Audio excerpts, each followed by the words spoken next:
Survival cancer को लेकर प्रधानमंत्री मोदी के द्वारा राष्ट्रीय ये अभियान छेड़ा गया है और इस अभियान के माध्यम से कहीं ना कहीं जो सर्वाइवल कैंसर के जो मरीज थे उनके लिए 11 साल से 14 साल की बच्चियों के लिए ये HPV जिसे ह्यूमन पेपिलोमा वायरस कहते हैं, इस वायरस से छुटकारा के लिए इसके लिए टीकाकरण की शुरुआत की गई है और प्रधानमंत्री मोदी ने आज राजस्थान के अजमेर से इसकी शुरुआत की गई है। तमाम देश के जितने भी राज्य हैं इसमें इस अभियान को शुरुआत की गई है। अब बात करें बिहार की, तो बिहार में भी इस अभियान की शुरुआत हालांकि पहले भी हो चुकी थी और कहीं ना कहीं HPV जो वायरस था उस वायरस से छुटकारा पाने के लिए बिहार सरकार की तरफ से पहले भी 2 तरह के टीके जारी किए जा रहे थे और उस दोनों तरीके के टीके लगभग कई जो बच्चियां हैं उनको भी लगाए जा चुके थे, लेकिन अब एक बार फिर से जो पेपिलोमा वायरस है उससे छुटकारा के लिए अब जो नया जो राष्ट्रीय स्तर पर जो अभियान शुरू किया गया है टीकाकरण को लेकर, अब वो सिर्फ एक ही जो टीका होगा वो लगाया जाएगा जो बच्चियों को। सुनाते हैं आपको इस तमाम मुद्दे को लेकर बिहार सरकार के स्वास्थ्य मंत्री क्या कुछ कह रहे हैं। देश के यशस्वी प्रधानमंत्री आदरणीय नरेंद्र मोदी जी ने देश की बेटियों के जीवन की रक्षा के लिए बहुत बड़े अभियान की शुरुआत की है। आज राजस्थान के अजमेर से पूरे देश की बेटियों को सर्वाइकल कैंसर की बीमारी से बचाने के लिए HPV वैक्सीन की शुरुआत आदरणीय प्रधानमंत्री नरेंद्र मोदी जी के द्वारा की गई। भारत सरकार के स्वास्थ्य मंत्री श्री जगत प्रकाश नड्डा जी इस पूरे कार्यक्रम में जुड़े रहे और आज देश की बेटियां अब सर्वाइकल कैंसर से सुरक्षित हो सके उसकी शुरुआत हो गई। हालांकि बिहार में 1.5 साल पहले ही हम सब लोगों ने इस HPV टीकाकरण का आरंभ कर दिया था।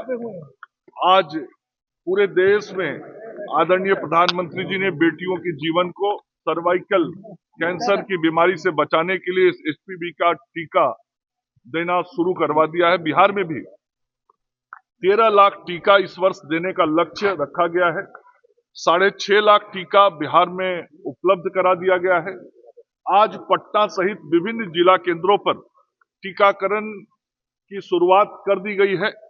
आगे आने वाले महीने में हम विभिन्न प्रखंडों के सामुदायिक स्वास्थ्य केंद्र तक इस टीका को उपलब्ध कराएंगे और अगले पूरे 1 साल के अंदर जो 13 लाख बेटियों को HPV का टीका देने का लक्ष्य भारत की सरकार ने रखा है उस लक्ष्य को पूरा करेंगे।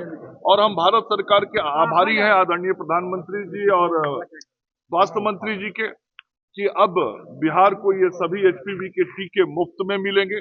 ये टीकाकरण पूर्णतः मुफ्त होगा और जो 14 वर्ष से 15 वर्ष की हमारी बेटियां हैं उन सभी बेटियों को स्वास्थ्य केंद्रों पे ये टीका हम दे के उसको सर्वाइकल कैंसर की बीमारी से बचा पाए। एक सवाल है, बिहार में इन दिनों का त्योहार जा रहा है, बर्ड फ्लू के केसेस काफी बढ़े हैं और इससे पटना जू भी बंद कर दिया गया है और नहीं, बर्ड फ्लू के बारे में जानकारी आई है, कार्रवाई भी हो रहा है। स्वास्थ्य विभाग और पशुपालन विभाग मिलके इस बीमारी के संदर्भ में काम कर रहा है। इस बीमारी को लेकर स्वास्थ्य विभाग के जिम्मे जो काम होता है वो जो संभावित मरीज होते हैं उन मरीजों की जांच करना और उनके जांच करने की सुविधा पटना के RMRI हॉस्पिटल में उपलब्ध है।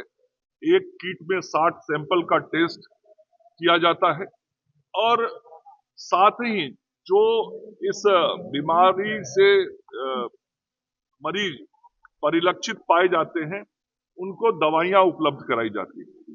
तो मरीजों का जांच करना, मरीजों को दवाई उपलब्ध कराना और जिस क्षेत्र में मरीज पाया जाता है उस क्षेत्र में सघन रूप से जांच कराया जाए, ये काम स्वास्थ्य विभाग के जिम्मे होता है। तो हेल्थ डिपार्टमेंट इस पूरे काम को कर रहा है और जो मुर्गियों के या अंडे के बारे में जो कार्य करने होते हैं, जो निर्णय लेना होता है, वो पशुपालन विभाग उस काम को देखता है, करता है और कर भी रहा है। तो सरकार के दोनों विभाग आपस में कोऑर्डिनेशन बना के इस पूरे काम को देख रहे हैं। ये एडवाइजरी जो है वो पशुपालन विभाग के द्वारा जारी होता है स्वास्थ्य विभाग से चर्चा करके। तो पशुपालन विभाग ने ही अभी ये निर्णय किया है कि अभी जैसे जू को हम बंद रखेंगे, तो ऐसे जो भी आवश्यक सुझाव या निर्णय करने होंगे वो पशुपालन विभाग के द्वारा किया जाएगा। स्वास्थ्य विभाग के द्वारा जांच करना, दवाई उपलब्ध कराना और जो प्रभावित क्षेत्र मिलता है वहां सघन अभियान चलाना। तो आपने साफ तरीके से स्वास्थ्य मंत्री मंगल पांडे के पूरे बयानों को सुना। उन्होंने सीधे तौर पर कहा कि एचपीवी जो वायरस है उस वायरस से निजात पाने के लिए बिहार सरकार कई वर्षों से कार्य कर रही थी, लेकिन अब देश स्तर से ये अभियान शुरू किया गया है और इस अभियान के माध्यम से एचपीवी टीकाकरण के लिए अब सिर्फ एक ही टीका लगाए जाएंगे और ऐसे में जो और भी आने वाले जो बच्चियां हैं उनके लिए ये काफी सुविधाजनक होगा कि अब सिर्फ एक टीके से इस वायरस से छुटकारा पाया जा सकता है। प्लेनेट पहाड़ के लिए पटना से शिव की रिपोर्ट।